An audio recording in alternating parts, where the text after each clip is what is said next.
ஞாயிற்றுக்கிழமை ஆயிட்டுன்னா நண்டு செண்டு முதற்கொண்டு நாய் பேய் வரைக்கும் நாக்க தொங்க போட்டுட்டு இருக்கு, நாரல் கிடைக்காதா அப்படின்னு சொல்லிட்டு அதே சுச்சுவேஷன் தாங்க எனக்கும். அதனாலதான் நானும் சரி சிக்கன் எடுத்துட்டு வாங்க அப்படின்னு சொல்லியிருந்தேன் மாமாட்ட. சரின்னு சொல்லிட்டு எடுத்துட்டு வந்தாரு. மாமா போன்லெஸ் இல்லையோ அப்படின்னு சொல்லி கேட்டதுக்கு போன்லெஸ்க்கு உங்க அப்பா அடி கடை வச்சிருக்காரு அப்படின்னு சொல்லிட்டு வர கேட்டாரு. சரி பரவாயில்ல போட்டோம் அப்படின்னு சொல்லிட்டு அனுப்பி விட்டு அப்படியே போன்லெஸ் எடுத்துட்டு வர வச்சுங்க. எடுத்துட்டு வந்தது தாங்க லேட்டு. சரி ஓகே கடன்னு அப்படியே வேலையை பார்க்க ஆரம்பிச்சிருவோம் அப்படின்னு சொல்லிட்டு ஒரு 100 மில்லி தயிர் எடுத்துக்கிட்டேன் பாத்துக்குங்க.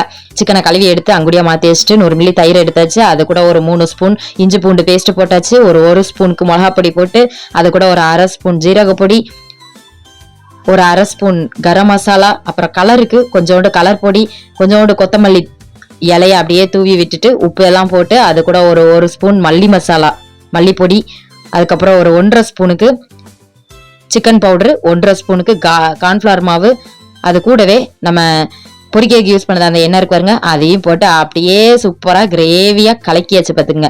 அது அப்படியே கலக்கும் போது என்னடா இது தேங்காவே அரைச்சு ஊத்தாம அப்படியே கிரேவி செம்மையா வருத, தந்தூரி மசாலானா தந்தூரி மசாலா தாங்க அப்படின்னு சொல்லி நினைச்சுக்கிட்டே அப்படியே செஞ்சேன் பாத்துக்குங்க. சூப்பரா இருந்தது. அப்படியே தொட்டு பார்க்கறதுக்கு அவ்வளவு ஒரு சாஃப்டா இருந்தது பாத்துங்க. நீங்களும் ட்ரை பண்ணி பாருங்க, சூப்பரா இருக்கும்.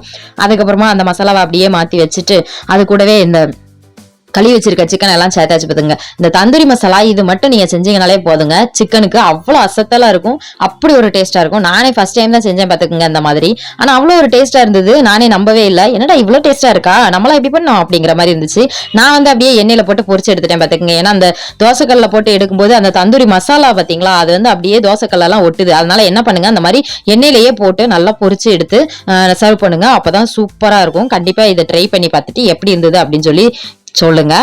இது ஒரு தடவை செஞ்சுட்டீங்கன்னு வச்சுக்கோங்களேன், அதுக்கப்புறம் நண்டு சிண்டுலாம் பின்னாடியே தான் அலையும். இப்போ எப்ப செய்வீங்க அப்படின்னு சொல்லிட்டு கண்டிப்பா ட்ரை பண்ணி விட்டு எப்படி இருந்தது அப்படின்னு சொல்லிட்டு சொல்லுங்க. சூப்பரா இருக்கும். இன்னைக்கு சேவ் பண்ணிக்கோங்க, நாளைக்கு அப்படியே செஞ்சு அசத்திருங்க, அவ்வளவுதாங்க.